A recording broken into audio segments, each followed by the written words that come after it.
Welcome to Land Strategy Live. Today we are on Hermosi's Ultimate Sales Training in Land Investing Part 9. We were supposed to do money models, but this is a brand new learning that I just recently learned. So I had to kind of like interrupt the money models series. All right, let's scroll all the way down. This is like, Erica, you're not aware of this. So Oh, okay. So this is like completely brand new, like right off the Where am I oven, going then? all the way to the end. Okay, so this is a video he did. You can go up on the blue tab, blue header. Yeah. So this is a video he did where he was talking about a case study, what he calls diagnostic sale, which is kind of interesting because we follow the closer model, right? But I realized the closer model that we have right now, the closer framework, we are not tying the problems and goals. So what do I mean by this? So we start with C, clarify why they are there, right? So that kind of helps us with pre-qualification, right? Maybe they're like, oh, I want to live on the property, so we can disqualify them, right? So that works. What is L? Labeling them, right? So that's just building rapport and stuff. Yes? Um, O is for overview of the past experiences. So here's the missing piece. So we do the overview of past experiences. So we know their goal. We know their pain points, right? But right now we're just using it to disqualify them. Because then you go into S and sell the vacation, not the plane flight, and you're just doing the 3 part of why you should buy from us, right? Yes? You follow, right? Yeah. You see the missing piece. We ask them about their goal and the problem, right? So problem, goal, and the gap in between. We never used that gap. We only use this information to disqualify them right now. Yeah. I mean, I think I kind of, it's not said in the script, but when I start the calls, I summarize their goals and No. Summary. Okay. And- Yeah. and tie it into how I think either the property is going to work for them or it won't. No, but that's different. That's just pre-qualification. If the property doesn't work, right, then you just disqualified them. And if it works, you go into the three A's, right? Which is like the 3-part framework on why they should buy from us, right? We're missing. That's the biggest piece we're missing, and that's what this covers. I don't know why he didn't cover it in closer, or maybe he was not thinking about it. I don't know what happened, but it was missed. So he covers it in this. So check this out. This is really cool. I saw this. I was like, this is blowing my mind because I didn't know this at all. So how did it all get started, right? So this was a portfolio company, like a company that applied to be a portfolio company, right? 14 chains, brick and mortar, right? And they sell. He doesn't tell you what they sell, but he said like medical something, like Botox or something like that, right? Where people were coming, or like women were coming in. I'm sure men were also, but mostly women were coming in.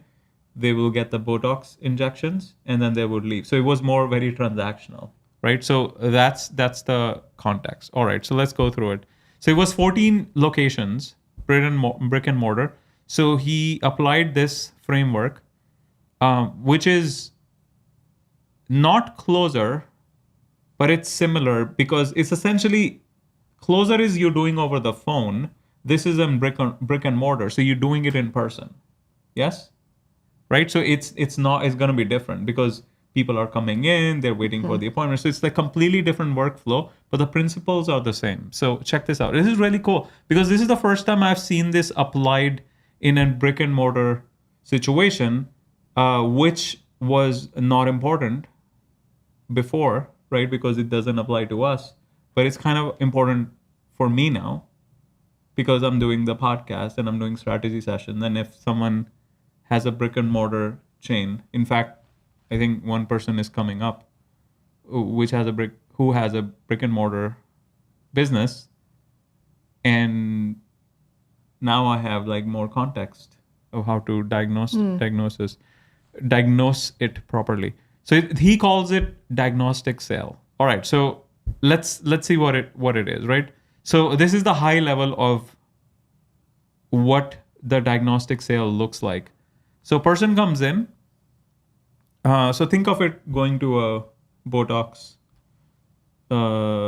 facility. I guess you've never been, but just imagine, right? So when you first go there, first time customer, right? It's almost like dentist. So first thing he will do is he'll have the receptionist give them a form to fill out, just like an application form, right? You're applying for mentorship or whatever, you do the application form, right? Is this similar to he did a case study about a doctor? No. Okay. Forget about it. That doesn't matter. This just stay in the present era. Okay. Meditation. Okay. So you go to the store. I mean, logically, what you would do, right? You wouldn't think of this because if you are the owner of the store, you're not going to think of a pre-sale questionnaire, right? Because they're like, oh, just come in, and then wait in the lobby, and then someone will see you, right? So they hand them over a pre-sale questionnaire, and the pre-sale questionnaire has basically you get more information that arms the salesperson so they know who they are talking to and what their pains are. So essentially, closers see what their pains and goals are, but have them write it down because they're right there. Mm-hmm. Yeah. So that's step one. And from a sales perspective, the prospect also increases the awareness of the problem when they actually write it down. Make sense? Mm-hmm. Okay. This is really interesting, right? We have not covered this before, right? So it's brand new information. So, and I'm like really interested in brick and mortar, not for ourselves in general, because I feel like you bring it up because just from the fact that we used to do our sales on phone before, and now we transitioned to Zoom, and we saw like a big jump. I'm pretty sure if it was like a brick and mortar business and we were doing sales in person, it would skyrocket even further if you know what you're doing, right? Okay, so we do the pre-sale questionnaire, right? Next, they fill it out. Yes, they fill out the questionnaire, and then they go to the counter and say, well, here's just like a dentist, right?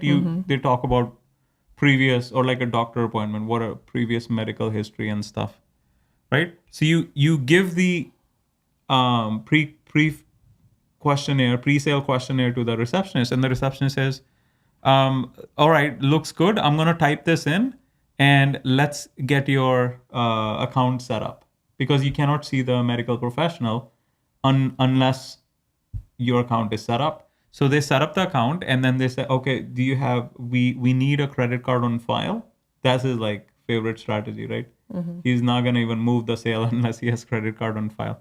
So he's like, well, we need credit card on file because that's how the system works. And people push back. They're like, well, sorry, like, right? And then we understand. So this is just high level. We're going to go deep dive. Next is we understand their current situation. So this is now closer, right? Mm-hmm. Understand their current situation, understand their desired situation, desired state, and then find out what the obstacle is. And then you kind of like tie it together in how you present your offer and the pricing. So that's the key part, number 6, which we're going to get into very soon. And then you give them like upsell, prepay, and continuity, which we already know how to do, and we have done it, and we have already discussed it, right? So let's talk about the process. So how does he even find out? So he has this random medical facility, like Botox company comes to him, like he has no idea, right? Because he doesn't have any experience in Botox, but he obviously has experience in brick and mortar and a lot of online companies. So what he does is he would send his sales guy, like his top sales guy, to do secret shop, pretend to be a customer, and go through the whole process. Right? So he sent his director of sales or whatever, it's like senior salesperson, to do secret shop the business. Yeah.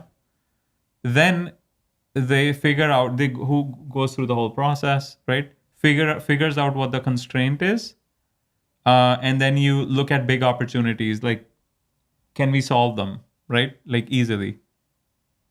Like for example, they should have been getting like a lot of repeat customers, but they were not getting because it was like a very transactional style business that they were running.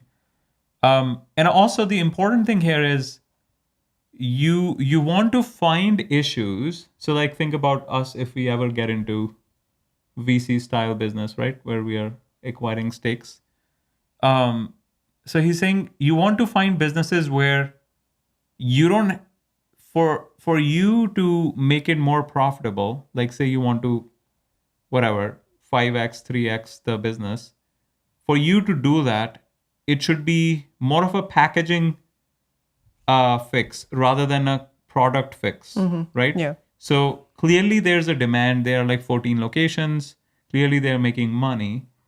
And to 3x it needs to be a packaging problem, not a core offer problem. So analogy, say you are like a good YouTuber, you produce good videos, but your thumbnails suck. People are not going to click on it, right?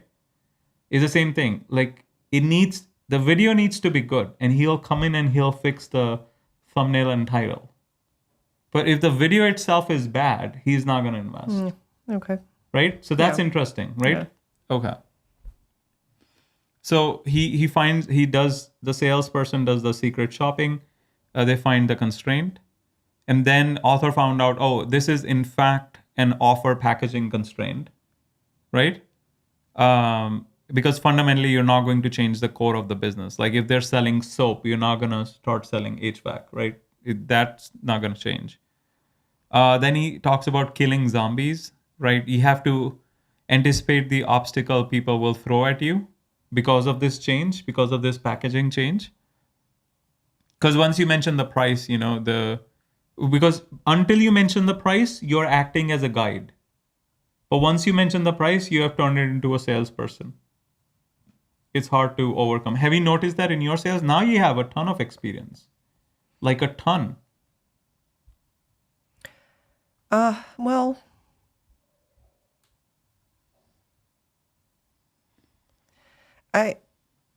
not necessarily the way we've set it up, because by the time we get to the actual terms, they're pretty much sold. Right, because we have set it up. That's exactly the point. Because if there was a problem, we would have handled it or disqualified them long time before. Yeah. That's the ideal state. Yeah. Yeah. I mean, I actually do very little true objection handling, or maybe it just doesn't feel like objection handling to me anymore because it's so routine.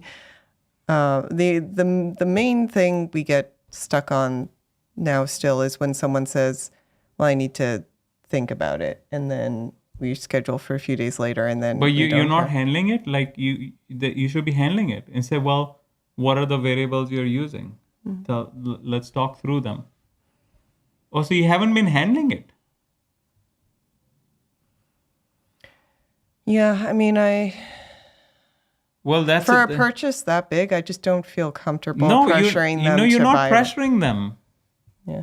Objection handling is not pressuring. Objection handling is handling an objection. So you have to dig deeper. It's like, okay, what are the variables you're considering for this decision? Like, what are you thinking about? Yeah, I mean, often it comes down to, they say like, well, I'll need to take a few days to get funds together, and then. But that's not think about Yeah. it.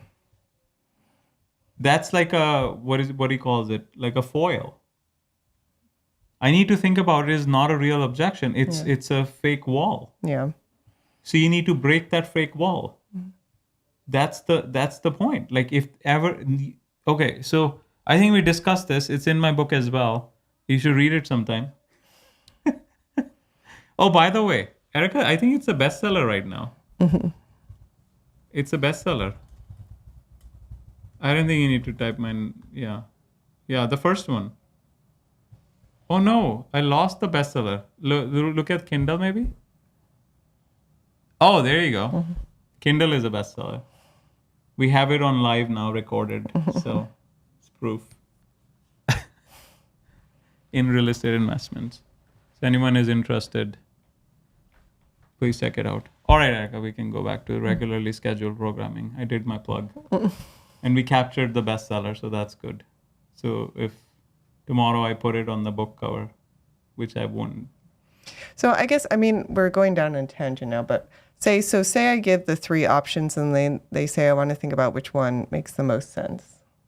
Yeah, ask them what do you like. Tell me what are the variables you're using in the decision making process. What do you have to think about?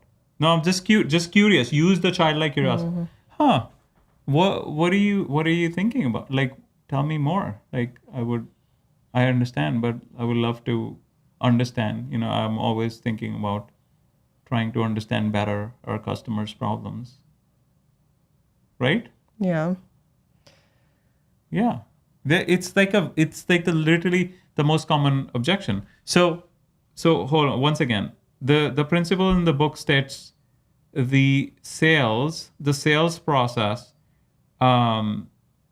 your job, decision is the product. You remember that? We had that discussion. Decision is the product, where your goal is not like if 100 people are coming to the call, 100 people are coming to the call or to the store, 10% of people will always buy, 10% of people will never buy, and 80% of the people will be undecided. Your job as a salesperson is to make sure they come to a decision on the call. It could be a yes decision, it could be a no decision, or it could be a maybe decision where they give you a deadline. But the call cannot end on, I need to think about it. Well, it does. Okay, so I should clarify. Usually it does end in the maybe with a deadline. Like, But that's also a cop out. I mean, ideally you want maybe with a deadline was a hidden option. You shouldn't have even said it. So yes option, they were like, okay, yeah, so yeah, I'm ready to move forward, and then you like, all right, put it on hold, and then they do the funds in the next few days. But you gotta push further, push deeper, because I need to think about is a smoke screen. That's not the real thing. Maybe they don't have money, right? Then it's a money objection. But I need to think about it as like I'm not gonna take this. Like that's just the smoke screen. All right. So yeah, something you gotta dig deeper, right? Because it's a continuous improvement process. It's CI/CD, right? Continuous improvement, continuous development. It's a never-ending cycle. Okay. All right. So you want to anticipate the obstacles people would throw at you. Because once you mention the price, you're a salesperson, and then you're no longer the guide. Use childlike curiosity. We know this already, because it's not threatening. Like what changed between then and now? Like you cannot say, well, your husband said this, he supports you. Now you're saying you can't say you're not gonna buy. Like it's not gonna work, obviously. wait, what? He was okay. So this was like a longer example where he was giving an example when like fitness where the wife wants to join, but he's saying the husband first. She said in the call or in the earlier in the sale, she said, yeah, my husband supports me, this and that. And then when it was time to pay, she said, well, I need to check with my husband. And you can't say, well, you told me that your husband supports you, so why wouldn't, like, you cannot like start arguing with them, because you if you win the argument in a sale, you lose the sale. The only way to win the sale is by being willing to lose being right. So what is he saying you say instead? Use childlike curiosity to go further deep and find out the real obstacle. Okay. All right. So how do we implement this, right? So once again, he sent the sales director. They did a secret shopping. and they found all the obstacles. So far, yes? Mm-hmm. Okay. So in a sales spectrum, I think we discussed this in spin selling long time back. Mm. So essentially you have the low ticket, high ticket. It's a spectrum. Yes? Low ticket on the right, high ticket on the left. So low ticket is usually transactional, right? Right. Like buying a pen, buying a mic, right? $100, $200, right? So it's more transactional. And high ticket is like, oh, $20,000, $30,000. Corporate sales, they're more relational, or like land. They're more relational, right? You have to like multiple calls and this and that, right? So the way they were selling this Botox thing was very transactional, right? So people think either you have to be transactional or you have to be enterprise level relationship based sale. But there is a middle ground, which he calls like a custom sale. He couldn't think of a better word, so he just used custom. So like a middle ground between enterprise and transactional. So more like a personalized way of selling. So that's what he implemented, right? So it used to be purely transactional, and he moved it towards custom. So middle of the spectrum. Yes? So in a transactional sale, you fit the customer to the product. So if you're selling a pen, when the customer comes in, you'll spend all your effort listening to what they say they want and telling them how this pen fits their need. So or you say like your needs are wrong and you educate them, and then this pen solves the problem. Right? Those are the only two positions you can take in a transactional sale, because the product will not change. A pen will remain the pen, irrespective of what their problem is. So if they say, well, yeah, when I write, sometimes, it fades out or whatever. Well, we have space pen, so you can write lying down. It's not, so you kind of like have to force your product as the solution, kind of like align it. Yes. So that's a transactional sale. The advantage is now is not necessarily a bad thing. The advantage of a transactional sale is it's usually very fast. It's pen, like $10, $20, mic, $100, $200, right? It's usually very fast. Obviously, it's lower ticket. It's not tens of thousands of dollars. And from an operational perspective, you don't need to personalize anything, right? Mic is a mic, pen is a pen. You don't need to personalize anything. Make sense? Yeah. Mm-hmm. Like unlike a gym membership, which you have to you could personalize, or you could sell it as a transaction, which we'll cover soon. Right. So it's the advantage is that it's really fast. You get the sales team and the sales process to basically orient everyone like a funnel down to one solution, and then you make a ton of these pens and mics, and you just get lots of efficiencies because you only had to produce one thing, right? So you just produce 1 million mics, and then you just solve them. You just sell them by, right? Aligning their problem with the product. Yes? Someone says, oh yeah, my voice doesn't sound very good on YouTube, and then you sell this mic, right? Okay. So the custom sale is easier to do because you personalize it to the person, but hard to operate on the operation side. But the magic happens when you can bridge the product component of transactional.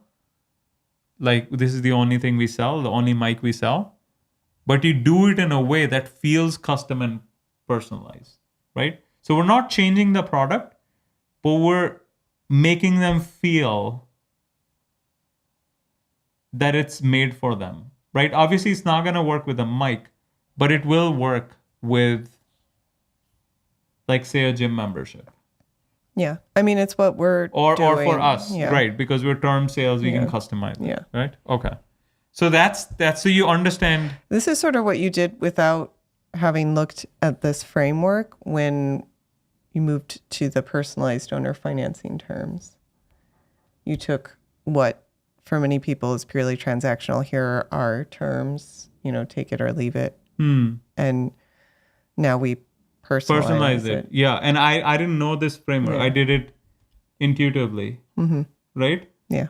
Well, I did it because I knew that if we can get the person on the Zoom call, we can build more goodwill. And my whole book is about goodwill. So that's why I did it. But I didn't think of this. This is even more powerful, right? More powerful of a reason. Weren't we also thinking of it as a way to make people more successful? Right. Like, if Yeah, it's- relationship. Yeah, based selling. Yeah. Okay. I mean, it is a different perspective, but everything will come together because we need to figure out how it ties in closer. Okay. Which it needs to. Okay. So you understand so far because we need to understand theory first before we talk about practical. Because if you don't understand theory, then we'll kind of veer away from why we're doing this. Yeah. So you understand now, right? Custom sale, it's more psychological because it needs to feel custom, but the product is not going to change. So that's like the middle part between traditional and enterprise relationship-based sales. All right. A traditional sales look like, say, someone comes into the gym and they say, well, yeah, we sell membership. It's $99 per month. And our membership has sauna, this, classes, blah, blah, blah. Right? Because it'll help you accomplish all your goals. Sometimes you'll get people, otherwise you won't. Right? So that's more of a traditional sale in the gym example. Right? So now that we understand the concept, let's go back to this Botox company and how he solved this problem. Yeah? How he 4x'd their revenue. So pre-sale questionnaire, in a diagnostic sale, when the person walks in the door, you get them to fill out a pre-sale questionnaire. In a digital process, like if you have doing online, it would be like an application, right? Online application. But in person, it follows the same logic, but they're right there, so they'll fill it out manually. The pre-sale questionnaire simply walks them through all the reasons they walked in today. So essentially, C of closer, clarify why they're there, right? And it asks them the same questions in multiple different ways. Example, what brought you in today? What's the problem you're dealing with? How long have you been dealing with it? If you had to quantify how much this has cost you financially, what would it be? If it continued for 5 years, how much worse would the situation be? So now we're doing C, clarify why they're there, and we're going to label them based on this information. Label based on their pains, right? Which the salesperson will do once we have all these answers. So we're gathering raw material to do L of closer, and also O, overview of their past experiences, right? How long have you been dealing with it? What happens if it continues for 5 years? Blah, blah, blah, right? The whole point is that we're trying to agitate pain and we're trying to bring attention to this problem to increase its importance. Like right now, we're doing this in the setter call, but we're not using this information. Right? Yes? You see the point, right? Now the dots are appearing. Why I said that we're collecting the goals and problems on the call, but we're not using them. We're just using it for pre-qualification. But the actual use is to make the sale using that information. Yeah. We're getting there. We're getting there. No. Don't try to justify. No, I feel like I'm kind of doing it when I get on the. Okay. All right. We'll see. It's more nuanced. All right. Fine. So you understand so far, right? Yeah. So we're collecting this information in the pre-questionnaire to gather information, right? Okay. So next step is we get their information and credit card. So we set up their account on the computer, right? So after they complete their questionnaire, we set up their account profile, standard procedure, get their credit card. And the reason we do that is because when we sell something later, we don't have to ask for credit card because it's a big thing, big step for them to get the credit card out. So if we already have on file, put it on the credit card. I mean, it happens to me, when we go on vacations and we're in a hotel and like a resort style hotel, and they'll be like, oh, you know, you want to lunch, whatever, tip, put it on the card, or do you want to pay now? That's fine. Just put it on the card, right? Yeah. It feels much easier. You don't have to think about it. You don't feel guilty, right? Okay. And if they say, I don't want to give you a credit card, you say, well, that's just how the system works. I can't even complete the profile. Yeah. So next is understand their current situation. So this is where the magic happens. That's unique to each individual business. And you find out the current situation, like where are you now? So that's the next step. Yeah. We understand their current situation and we understand where would you like to be. Yeah. So this is like when they're talking to the salesperson, we're understanding their current situation and their desired state. This is like closer. Right now, the person is doing closer, but they have raw material on the form to refer to. Yes? Okay. So the next step is obstacle. So this is the piece that we are missing. So we're getting into the meat now. So what is the gap or what's the obstacle between their current and their desired state? Yes? In most businesses, the thing the person thinks is in the way is often not the real thing in the way. Yes? That's because they have never had this conversation before. They clearly don't have the solution. That's why they're coming to you. Right? If they solve the problem, why would they come to you? Like if they already bought land, they're not going to set up a call with you, right? Clearly they haven't figured out which land to buy, who to buy it from, what the process is like, right? Yes? Okay. So you just want to get their words. Oh, yeah. So the reason why you want the questionnaire is because when you translate the solution or the gap back to them, you want to use their language. They already wrote it, right? So, for example, I was recently at an interview where I was trying, so the lady was not doing any customer success whatsoever. So she hired a marketing firm to help out. And they said, well, you should be sending emails, like weekly emails and stuff.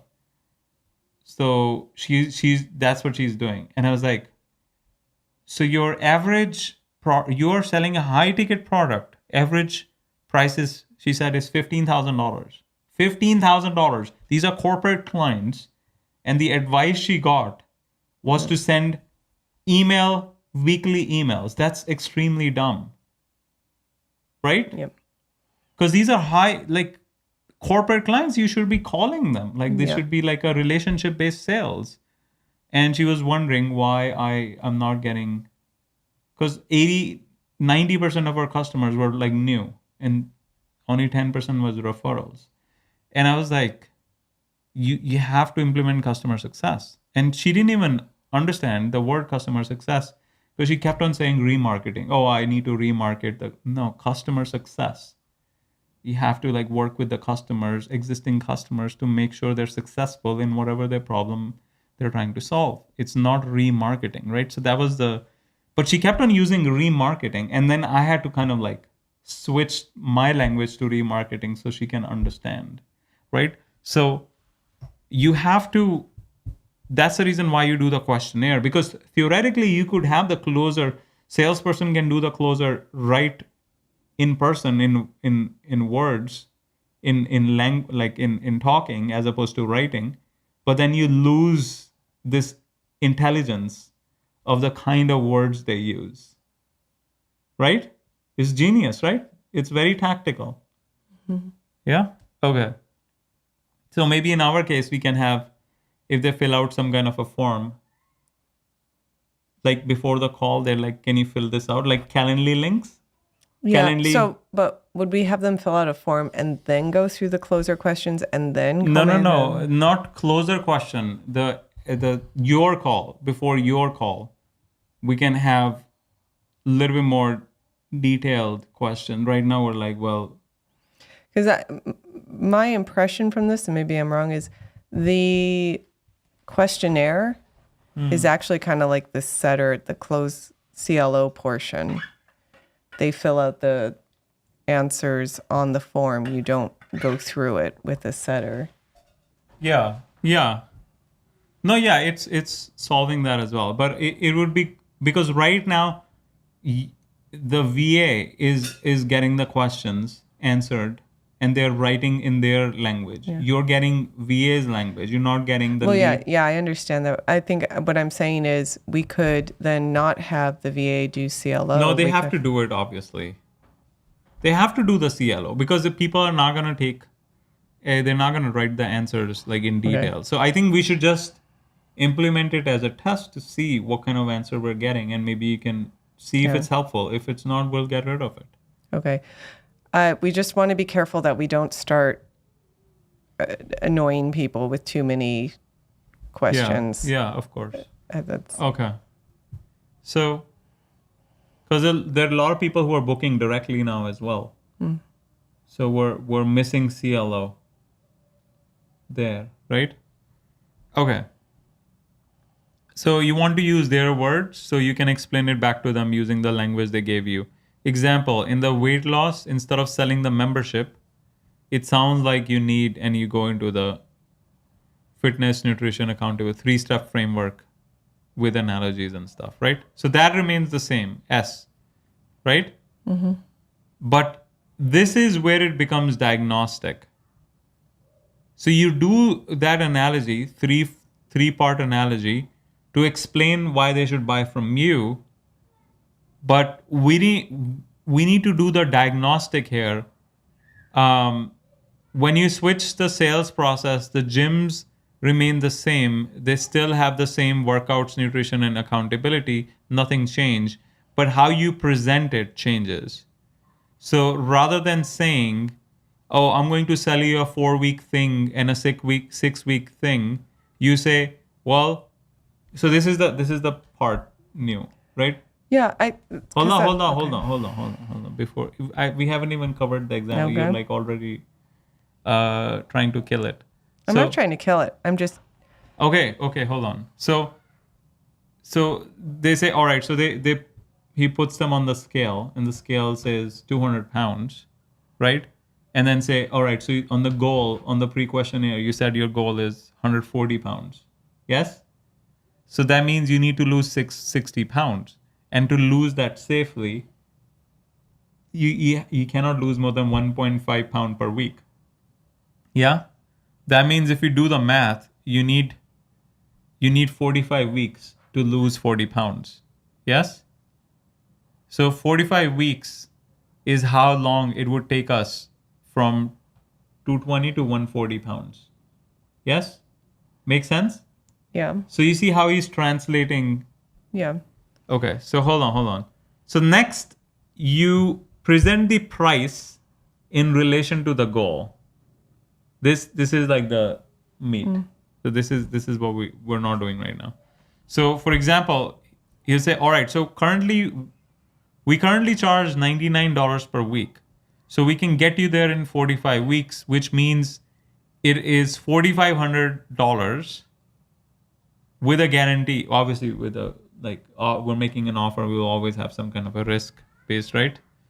So it needs to be fast, it needs to be easy, and it needs to be risk free, right? So obviously 45 weeks feels fastish, right?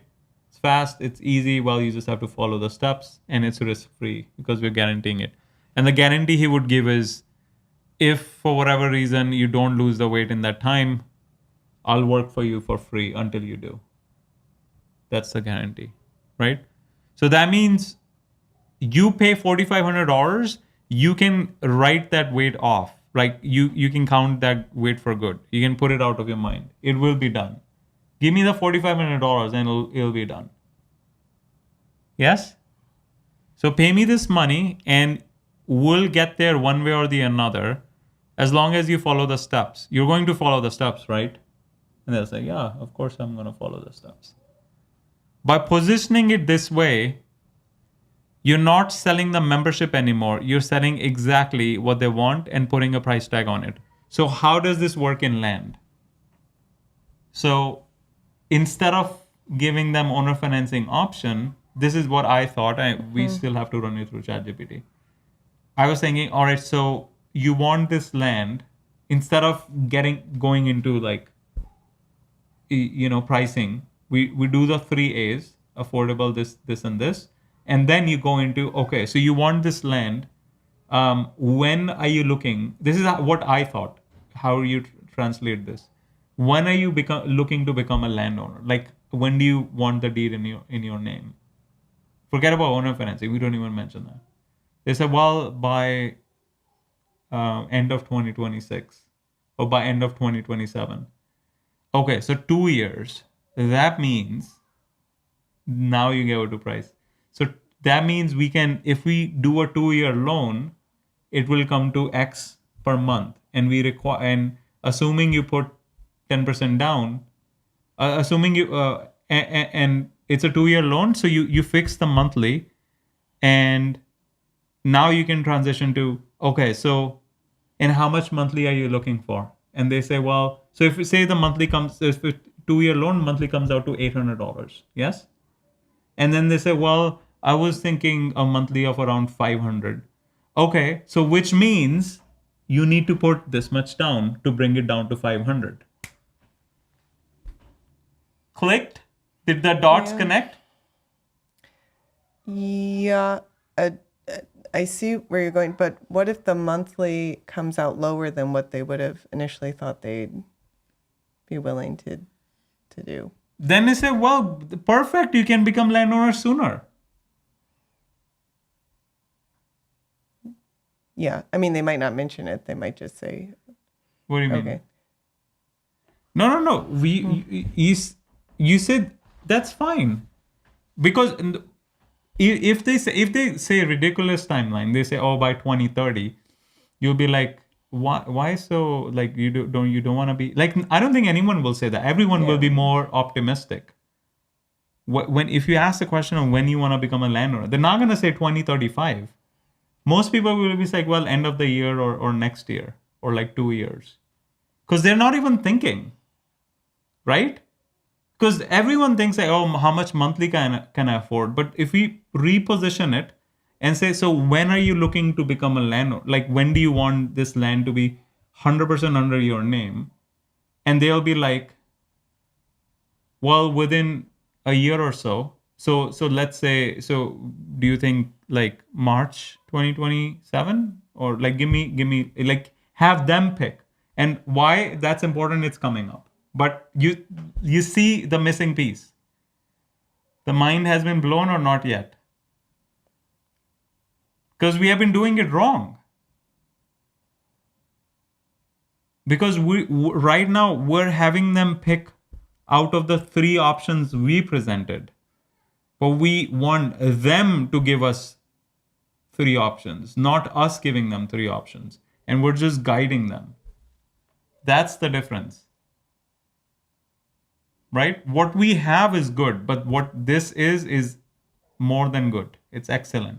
Okay, so it's not complete yet. We go deep. So hold on. So now you see where I'm going with this. Okay. All right, so next. So you do this, and we'll look at examples. So we do this, right? So you tie it to the goal. So now you see how we're tying the pricing to their goal, right? Because we were not doing that before, right? We were just doing the goal to do pre-qualification, but now we're doing the goal to actually tie the pricing to the goal. Okay. It's genius.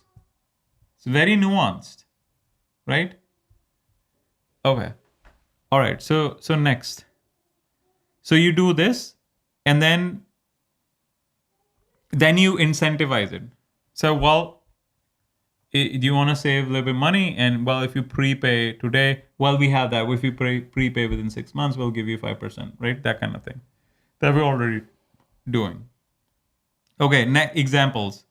So you have to figure out whatever it is that you are selling, what their current state is and what the desired state is.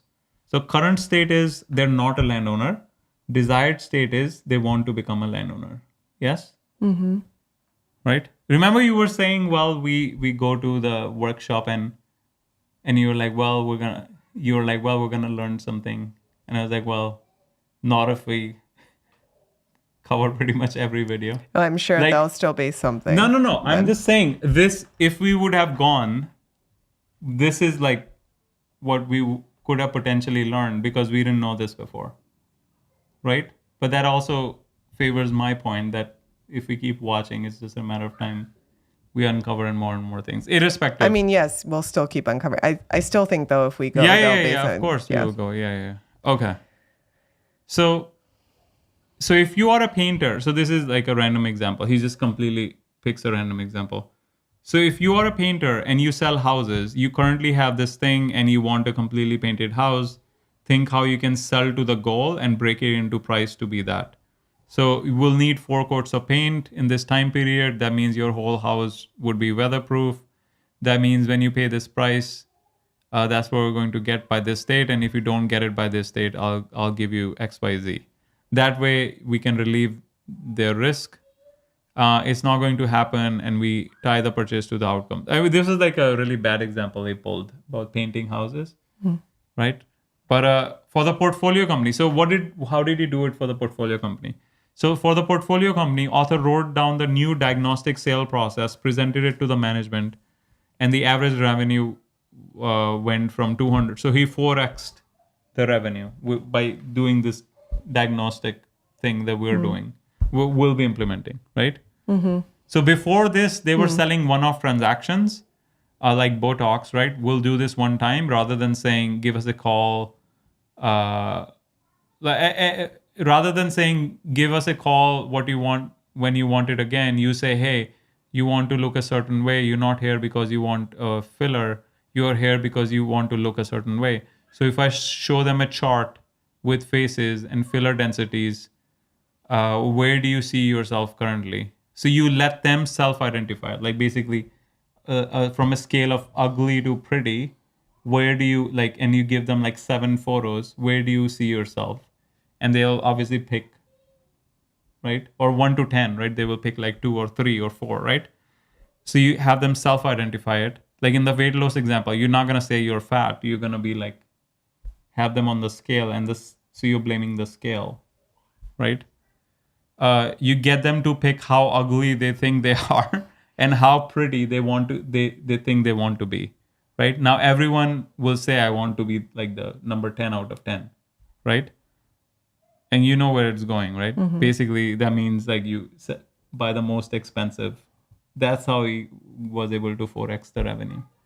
Because before they were giving them also, do you want, what dose do you want? Do you want small, medium, or like low, medium, high? And Well, I mean, I imagine it was more like they come in because they want Botox, and this is a way to get them to sign up for like a package of a number of treatments. Yeah. No, I'm saying, but before they were just coming in. They was like, all right, so you want 2 shots of Botox, or like here, buy, right? They didn't have a diagnostic process where they were like, well, tell me your current state, because everyone would say, I want to look the prettiest, right? Okay. So so because when they pick how pretty they want to be, they're the ones who are setting the goal, and that means the price came from them. So that's the key piece, right? The price is coming from them. Right now we're doing, all right, these are the 3 options, and they pick one, which is like, okay.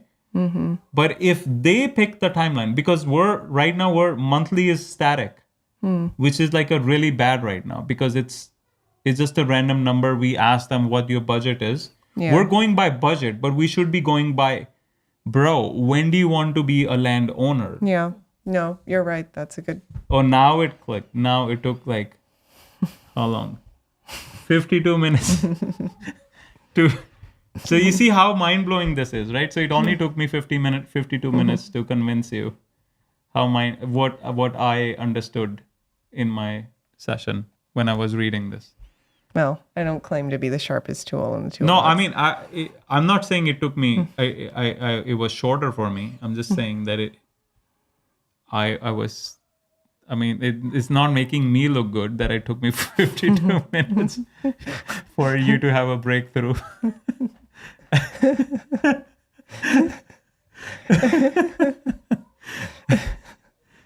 All right. And I'm apparently having strategy session now, so I should be more. What I find interesting is he picked it up from yogurt stores. Yeah, which is coming up. Like the way he connected the dots on that But is what pretty... this is next. Why are you jumping? Okay, all right. So yeah, so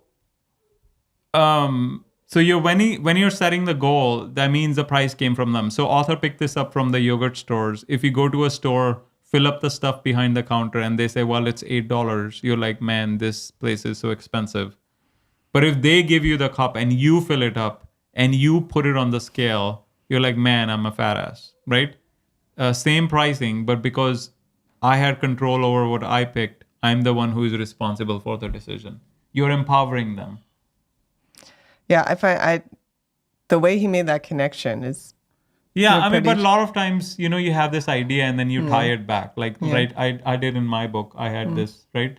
And I tie it back. So it's not like you have the realization right away.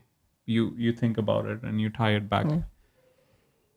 So by saying where you are on this chart, right, ugly to pretty, the lady is not buying a filler. She's trying to buy a certain look. She wants other people to think about her a certain way. So you're saying you're ugly now. How pretty do you want to be? See, for us to get you from here to here, it's going to take however many weeks. It's going to take us Botox, filler, plastic surgery, etc. This many weeks to reverse this level of aging or whatever, right? So you tie where you are at and where you want to go, and our solution is the only vehicle, or is only the vehicle that delivers this outcome. And this is the moment where you present the price because they picked where they were and where they want to go, and you as the expert explain the path to getting there. Yeah? Yeah. They picked the before and after, and you just use your expertise of this is where we found best to get people to here who start where you are at. Or like, this is the best solution, usually, Side note. Oh yeah, so this is a tangent that he went into. When you're doing an upsell, make sure the upsell price is 5x the amount of whatever the current price is. I don't think this applies to us, because if we're selling land for $10,000, we're not going to do a $50,000 upsell. Yeah. Yeah. In this case, it was like $200 product and they were doing $1,000 upsell. But in general, he's saying the upsell should be much more expensive than the product. I don't know if it directly applies to us, but yeah, I at least we do monthly. So theoretically, the value of the membership could be more in over time. But yeah, it wouldn't be... It's still going to be less valuable. Yeah, but he explains that 20% of people have deep pockets, and so maybe I think maybe at some point we should think about some really high, but yeah, I guess we don't have a true upsell right now. Like, what do you mean true upsell would be selling them more land? That's the first true, thing. That's like the upsell 101. You sell more of what you already have. Yeah. What do you mean we don't have a true upsell? Okay. Basically, if they come in for a 5-acre property, you'll be like, well, you want to buy it? We also have a 10-acre. I don't know if you're doing that right now. Well, we talked about this in a strategy session. It's really hard to do because it's not like you come in and you say, I want this property in Northampton County, and then I say, oh, well, we have... No. If it's in the area, same area, depending on the goals. Once again, we're just tying it to their goals. Because if they're like an investor, they're like, oh, I'm just looking for... Yeah. Then you can tie it, right?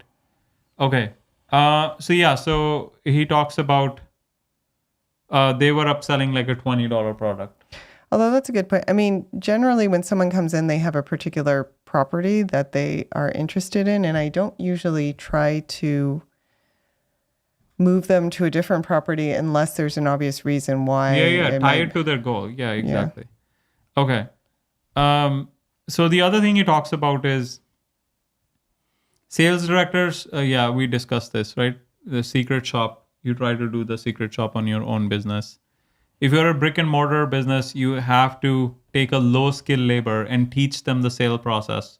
The expert in sales come down to how easy and simple you can make the process. That comes down to, can I automate parts of the point of sale so they can't move forward without doing this checkbox? And by doing this checkbox, they have to ask the question, which forces script adherence? Kind of like make a Jira field mandatory that they cannot even assign it to us until all these are answered. We're kind of doing that, right? All these fields need to be filled in the process right now. No, like they have to answer all the questions. I mean, I don't think we're really doing it. The best way to do it would be change CLO to like a questionnaire they have to fill out in Calendly in order to book a meeting. Oh, they are filling live. When they're booking a Calendly meeting with Who is me. booking? Who is typing the answers? Because I don't It think would have to be the lead. I don't think the leads are gonna be answering 7 different questions. I think 1 or 2 is fine. Right? Mm-hmm. Once again, this is an online sale, not an in-person sale. Okay, all right. So let's stay focused, right? So that comes down to how I can automate the parts of the sale, so you can move forward with this unless you do this checkbox. You want to repeat the sales training process over and over again until they get sick of it and say it without thinking. You're doing the sales training, right? Whenever you can. Yeah. Is it CLO is to the point where they're like, I feel like CLO is close to the point where people are like, because when we do the training, they're clearly like, why do we have to? oh really? I'm doing these questions. I mean, they don't say it out loud, but it feels like they're clearly like, I'm doing these questions all day, every day, and now I have to do it again No, but with you. they sound natural. I mean, they'll be watching this, so it's okay. Sorry, guys. Yeah.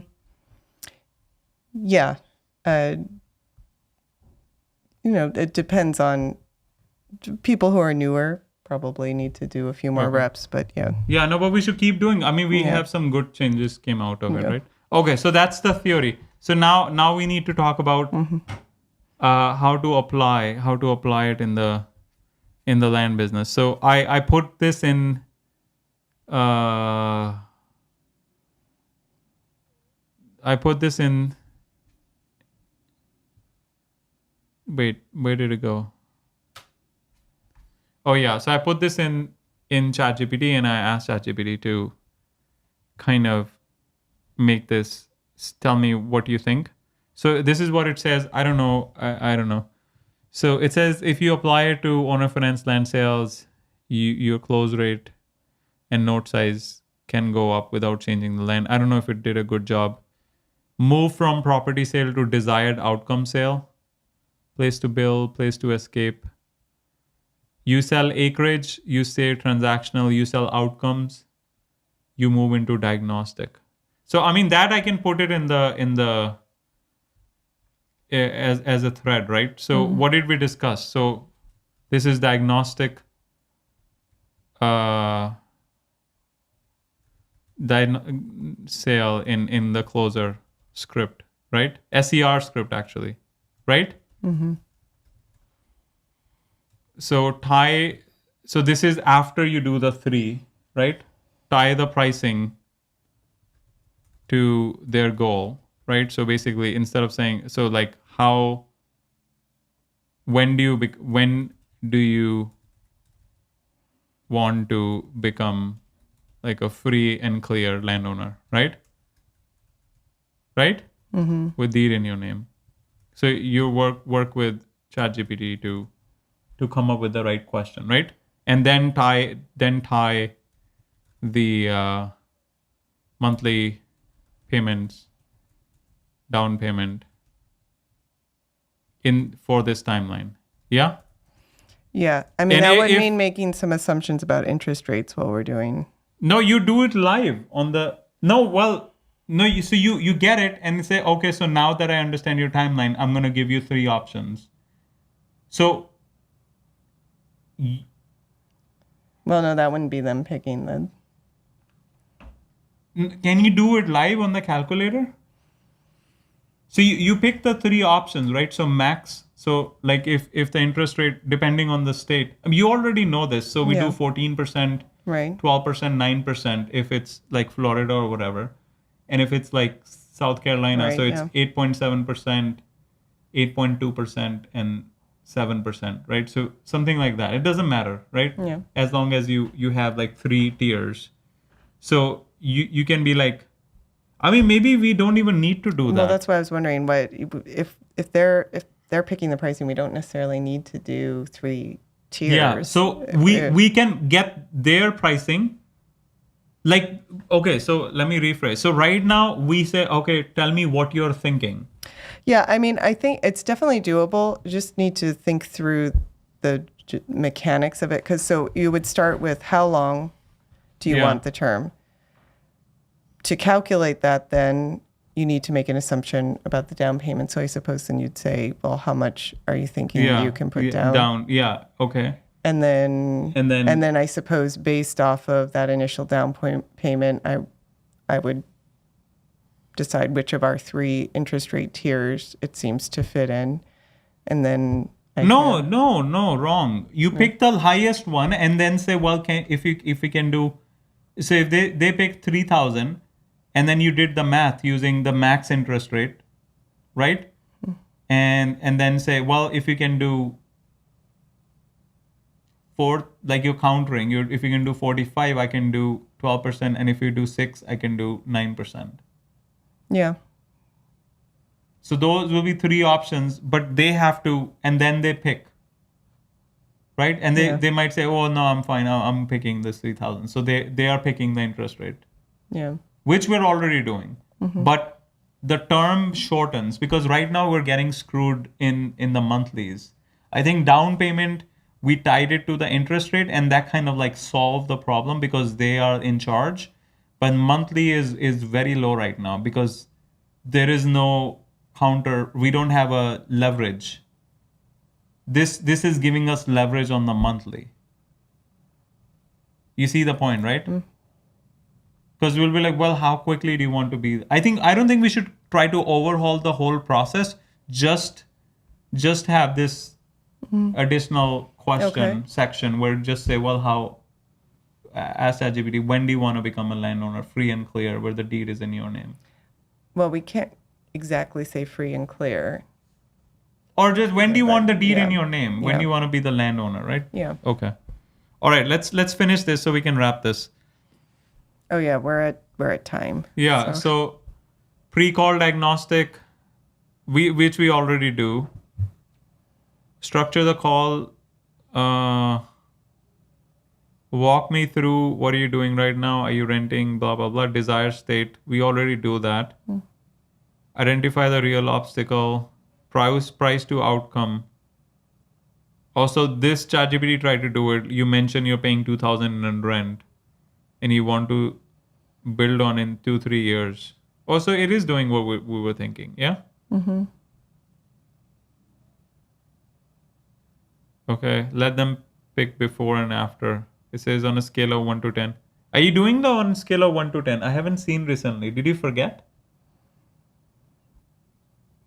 I It seems like you're not following your own process. yeah, I didn't do it on some of Well, the more why? recent ones. But that's what I'm saying. The process needs to be. Why? It's in the wiki. Why did you skip? Or you got too comfortable, and then now you're like, well, you don't even look at it because you're like, oh, I know the process. Yeah, But that's not good. yeah, you're right. It needs to follow. Yeah, you have to follow, even if it's a one-person team. If you're not following, because I used to see it, and all of a sudden it stopped. Right? We need to follow the best practices. Okay. Yeah. Okay. So it's then tie it to timeline, and then the incentivized prepay, we're doing it. Okay. All right. Fine. I think we have all the information we need. Okay. Okay. So that's a to do then for you, right? So it was productive, right? It was Yeah. mind blowing, right? Yeah, it was good. Yeah. I told you, and you're like, no, I'm already doing this. right? All right. Anyone? Yeah, you are right. That's a bad response. You should always approach everything with curiosity, not. So this diagnostic, Yeah. I'm now like, I should incorporate that in my book somehow Yeah, you should. as a principle, right? Mm-hmm. Diagnostic sale, because it's a learning. Yeah. All right, check out my book. It's a bestseller. Can you zoom in on the? Boom. I think it can be zoomed in further. Oh no. No, it can't. I That's want as it, much I boom want, as I you want can the get. live to be make sure it's prominent. Everyone can read it. All right, guys, check out honestwealthbuilders.com if you're interested in joining our mastermind. And we'll see you guys on Tuesday, right? 7:30. Yep. All right. See you guys Tuesday, 7:30 p.m.